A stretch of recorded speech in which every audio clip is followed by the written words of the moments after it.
আলহামদুলিল্লাহ, আজকে আমার ছোট্ট খামারে নতুন অতিথি এসেছে। আমার এই কালো ছাগলটা আজ প্রথমবারের মতো মা হয়েছে। এই ছোট্ট প্রাণীটি এখন আমার খামারের নতুন সদস্য। আসসালামু আলাইকুম এভরিওয়ান, আপনারা দেখছেন রাহিব এগ্রো ফার্ম আর আপনাদের সাথে আছি আমি মোহাম্মদ রাহিব। গত 12ই এপ্রিল আমি আমার ফার্মের জন্য 2টি ছাগল বাজার থেকে কিনে আনি। তার মধ্যে একটি ছিল সাদা, আরেকটি ছিল কালো।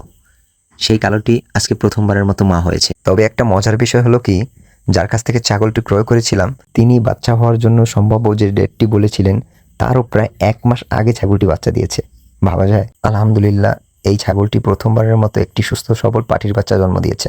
সত্যি কথা বলতে এই মুহূর্তটা খুবই স্পেশাল, কারণ যারা খামার করে তারাই জানে এই অনুভূতিটা আসলে কেমন। বিশেষ করে এই বাচ্চাটি আমার ফার্মের প্রথম বাচ্চা। মা ছাগল নিজেই তার বাচ্চাটাকে পরিষ্কার করছে।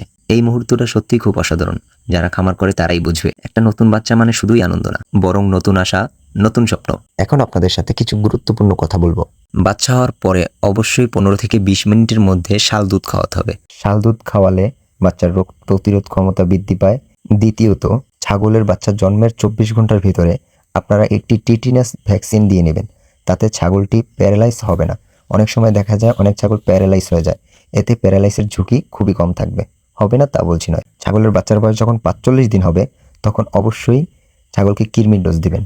আর সবথেকে ইম্পর্টেন্ট, ছাগলের বাচ্চার বয়স যখন 2.5 মাস থেকে 3 মাস হবে তখন অবশ্যই গটপক্স এবং 4 মাস বয়স হলে পিপিআর ভ্যাকসিনটি দিয়ে নেবেন। ইনশাআল্লাহ আপনি যদি সঠিক নিয়মে সঠিকভাবে সবকিছু মেনটেন করতে পারেন তাহলে আপনার খামারে রোগবালাইয়ের চিহ্ন থাকবে না। তো আজ এই পর্যন্তই। সবাই ভালো থাকবেন আর রাহিব এগ্রো ফার্মের জন্য দোয়া করবেন। ভিডিওটি ভালো লাগলে লাইক, কমেন্ট, শেয়ার এবং সাবস্ক্রাইব করবেন।